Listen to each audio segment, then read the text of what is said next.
Hi Gemini, welcome po sa ating channel. At ito ang inyong Daily Gabay Tarot Reading for June 25, 2024.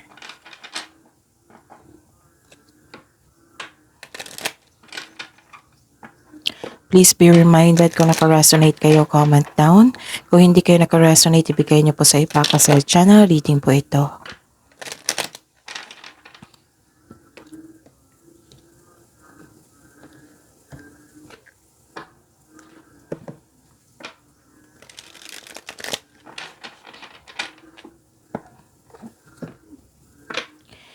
Gamitin ang reading na ito bilang gabay lamang. Please like, subscribe, and click bell button for notification para updated po kayo sa daily tarot reading natin. Maraming salamat po.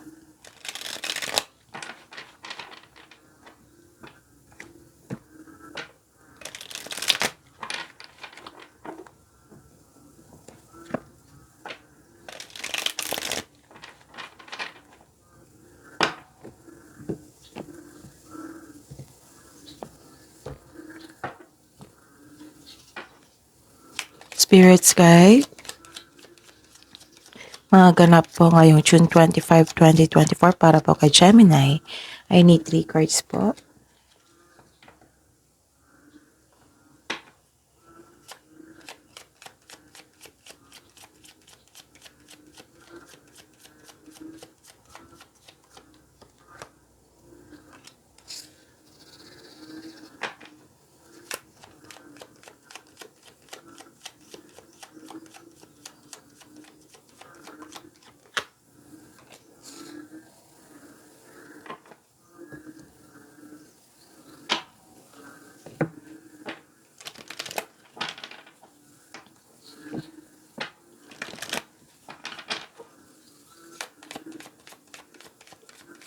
Spirits Guide, mga mensahe po para kay Gemini ngayong June 25, 2024. I need 2 cards po.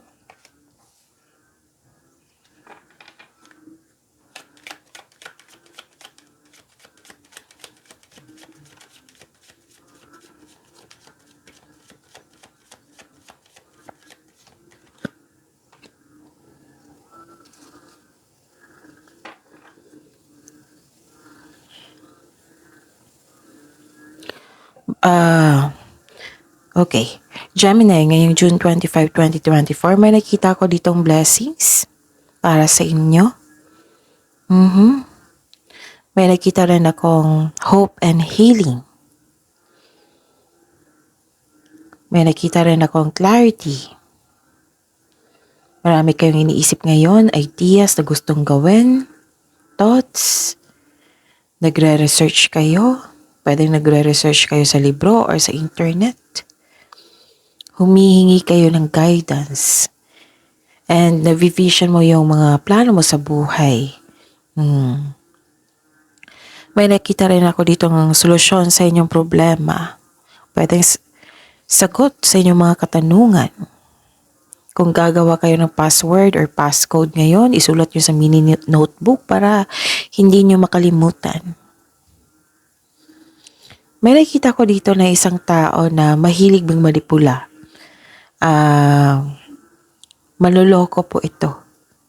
Okay, very sneaky, nag-observe siya sa inyo. May gusto siyang kunin. Pwedeng kunin yung ideas, opportunities, bagay, pwedeng tao. Very sneaky ito. Pwede din may concern sa trabaho. Ganon.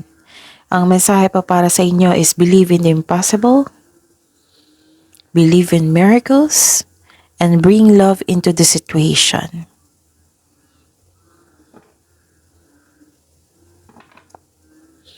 Spirits Guide, energy po ni Gemini ngayong June 25, 2024.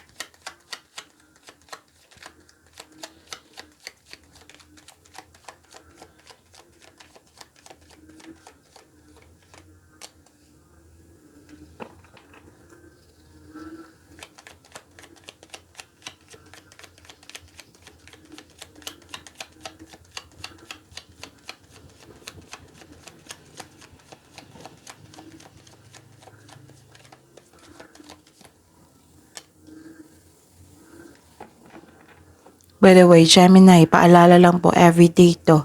Panoorin nyo yung last 4 days. Like for example, ngayon, June 25. Panoorin nyo yung weekly nyo. Panoorin nyo yung so 25 ngayon, no? June 20, 21, 22, 23. May weekly, may monthly, may daily. So, panoorin nyo. Kung sunod-sunod ito, na may mensahe na repeating message, meaning niyan, kailangan nyo niyang bigyan ng solusyon, aksyon, bigyan nyo ng atensyon para bigyan nyo ng solusyon at aksyon. At sa mga suki ko dito na Gemini na humihingi sa akin ng monthly Gabay Tarot reading, nais ko ipaalam sa inyo, open na po yung July 2024 monthly Gabay Tarot reading po. So, PM niyo po ako for schedule. At sa mga bago dito na gustong magpa-personal reading, comment down, comment link para mabigay ko yung instruction. Okay? Maraming salamat po. Gemini. Okay. May nakita ko ditong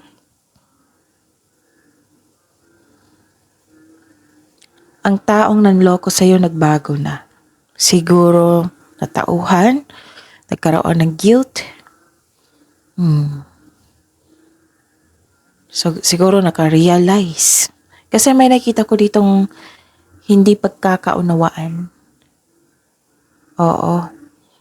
May panlolokong nangyari sa nakaraan, the other day, the other week. Tapos, yun, sa araw na ito, nakita ko dito na enlighten siya, nagkaroon ng awakening realization. Okay? Pero hindi ko pa nakita kung maghihingi siya na sorry sa iyo. Pero at least, diba, na-realize niya. Tapos, may nakita ko ditong hindi mo kayang mag-isa or akuhin lahat yung trabaho, responsibilidad. Nasa isip mo ito ngayon. Nagkaroon kasi ng disharmony, ng hindi pagkakaunawaan. So, 2 card na po ang nagsabi dito. Pero don't worry kasi may nakita naman ako ditong solusyon, hope and healing.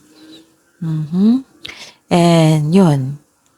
Yun nga, nakita ko dito disharmony and yung pagkalas, yung break up, disconnection. Maaring ikaw yung nakarealize or siya. Or itong mga taong ito, or itong taong ito, ganun. May iniisip ka ngayon na tungkol sa isang concern, pwede sa isang tao na na-waste ang time mo. Nag-invest ka ng time and effort pero hindi pala nag-work. Kasi nagkaroon ng disharmony, yung hindi pagkakaunawaan. Okay? And may tampuhan dito separasyon. Pwedeng may ganap na away or pag-aaway. Magaganap ito or naganap na.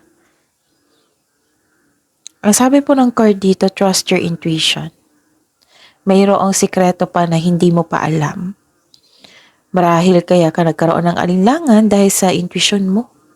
May sinasabi yung intuition mo. So kung gusto mo kung hindi mo alam kung paano mag-connect sa intuition, panoorin niyo po yung May 17, 18, or 19. Diniscuss ko po doon kung paano mag-connect. Tapos sa mga may alam, gawin nyo. Kailangan ng open communication dito para magkaayos. It's time to communicate openly about any fears rather than ignore them. And I'm hoping na magkakaroon ng balanse. Okay? Meron naman ng hope and healing dito. Nagbigay ng si universe ng blessing sa inyo. Pero mag-ingat pa rin, ha?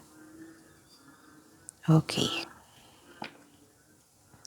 Spirits guide, career and money po. May Gemini ngayong June 25, 2024.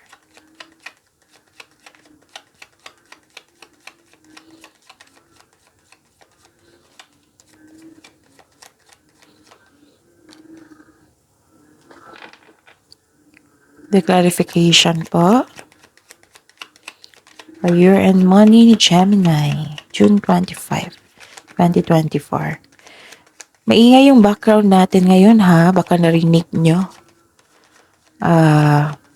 Kasi ang lakas ng ulan kagabi, tapos maingay yung, anong tawag dito? Maingay yung mga palakap ko ngayon. So, I'm hoping nakafocus kayo sa mensahe ngayon. At don't worry, nakafocus ako sa reading natin ngayon. Another card na nagsabi na disbalance. So, check nyo yung kaperahan nyo. Baka mapagasta kayo. Control on overspending. Baka magkaroon ng disbalance kasi may paalala po dito. Gawin nyo na, i-check nyo na ngayon. Or baka may ready na kayong mag-check out. Oo, sa orange basket. So, i-check nyo muna yung pera nyo. Baka mapagasta kayo tapos magiging disbalance pala yung allowance nyo or pera nyo. Ganun. So, nakita ko dito yung away. Nakikita ko dito yung may concern sa irresponsable. And may paalala po ang card po dito na save money, control on overspending, and baka nag-overwork din kayo. So, kailangan magbalanse. Okay? Pwedeng balanse sa schedule din. Panahon sa sarili at sa pamilya. Kasi nakikita ko dito buhos ang oras sa inyong trabaho, sa kaka-travel. So, check your money now. Check your time kung balanse pa ba ang schedule.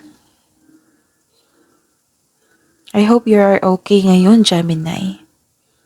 Okay? Kasi nakita ko dito yung sadness grief. Pwede din na nalungkot ka kasi may challenge or struggle. Dahil sa pagkawalan ng bagay or tao or chances, basta may nawala sa inyo. Pwede din na may naalala ka sa nakaraan. So this is only temporary, sabi po ng card nyo. Lilipas din po ito. Magtiwala po sa sarili and have faith sa universe, kay God. Isuko nyo lahat yung worries nyo. Palagi ko tong sinasabi sa inyo sa lahat ng signs. Kahit ano pa yan. Kasi kahit hindi mo sasabihin kay God yan, alam niya kung ano yung gusto mo sabihin, ano yung nararamdaman mo. So be open kay God. Maging honest sa sarili, maging honest kay God. Kahit ano pa yan. At maghingi kayong divine assistance. Okay. Kasi may nakita ko ditong sadness. Andyan na yan. So, sabi po ng card, i-acknowledge mo lang yung pakiramdam mo. Yung sadness, disappointment, i-process mo. Para ma-express, be honest to yourself. Tapos, express mo at i-release. Kung kailangan iiyak mo yan. So, the grieving process takes time, but it will not last forever. There is always a way out. Crying is a very healthy thing to do. It relieves stress, eases pain, and cleanses our soul. So, this card tells you na feel grief. I-process mo yan para ma-release mo ng buong buo. Tapos, ingatan nyo po ang kaperahan nyo ha, kasi nakita ko dito parang naloko kayo, parang nawalan kayo ng pera, or nawala yung opportunity na kailangan mo sana.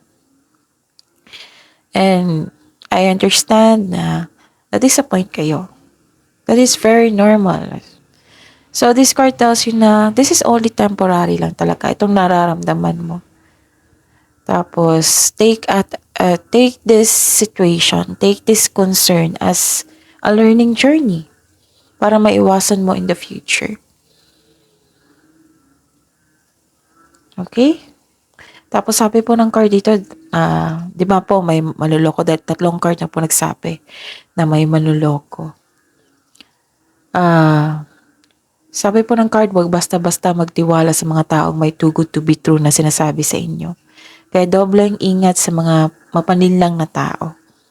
So check nyo ha, yung ipon nyo, baka may offer sa inyo ngayon, pag-isipan ng mabuti. So don't worry. After nitong unos, may parating na new direction sa inyo. Nakikita ko dito. Maaari itong sa career and money nito. Okay? I-process nyo yan. Okay? At i-release. Huwag yung kalimutan i-release. Let go, free yourself, and move on. Okay? Spirits guide. Love, life, self-love, partnership, and romance. The Gemini. Ngayong June 25, 2024.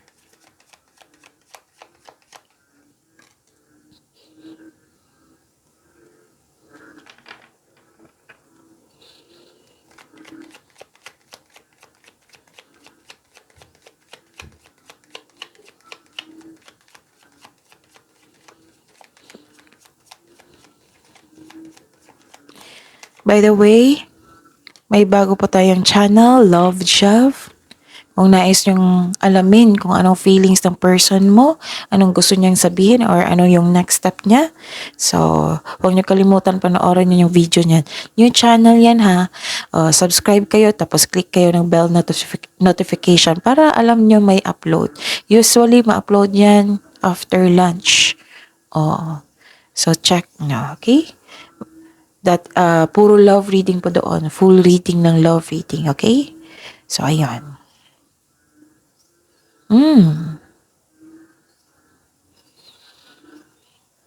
Nakikita ko dito na na-release mo na itong mga nararamdaman mo.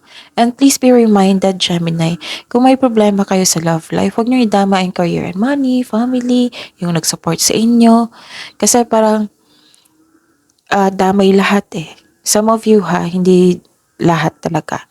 So, pag-isipan nyo na mabuti. Kasi kung magiging okay yung love life nyo, may problema pa kayo sa iba, di ba? Kasi nadamay. So, kung may problema sa isang, like for example, sa career and money, huwag nyo damay yung love life, yung mga nag-support. Like, ikulong mo yung sarili mo na ayaw mo nang kausap. Yes, pwede yan. Para ma-process mo yung nararamdaman mo. Baka some of you kailangan ng kausap. So, be open. Okay, may nakita ko ditong releasing of pain, pero may hesitation. Bakit naman? Okay, nakikita ko dito yung freedom. Yung sabi ko kanina na kailangan yung i-process, yung nararamdaman mo ngayon, may nakita kong freedom dito.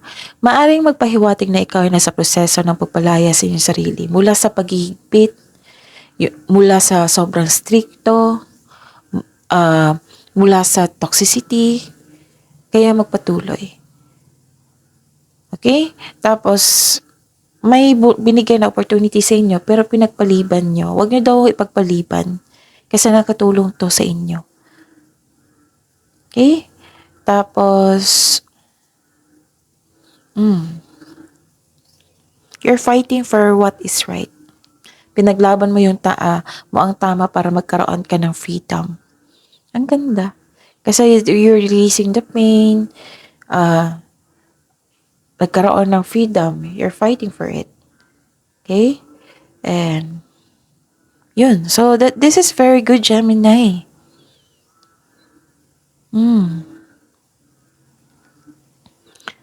And busy kayo. This is a clarification of your cards here na busy kayo sa inyong gawain or busy kayo sa mga... Kasi may, diba, sabi ako kanina na may ideas, marami kayong inaiisip na gustong gawin. Para sa mga may relasyon sa buhay mag-asawa, strong, confident, and compassionate kayo sa isa't isa. Tapos, well-established and successful sa relasyon. Okay, sa mga single dito, may makilala kang tao na very passionate sa gusto sa buhay. Charismatic at masayahin. Maaari ring ideal type mo ito. Nakikita ko dito na you are very supportive sa inyong family and partner. Very passionate kayo sa gusto sa buhay. Binibigyan mo ng time and effort yung passion mo.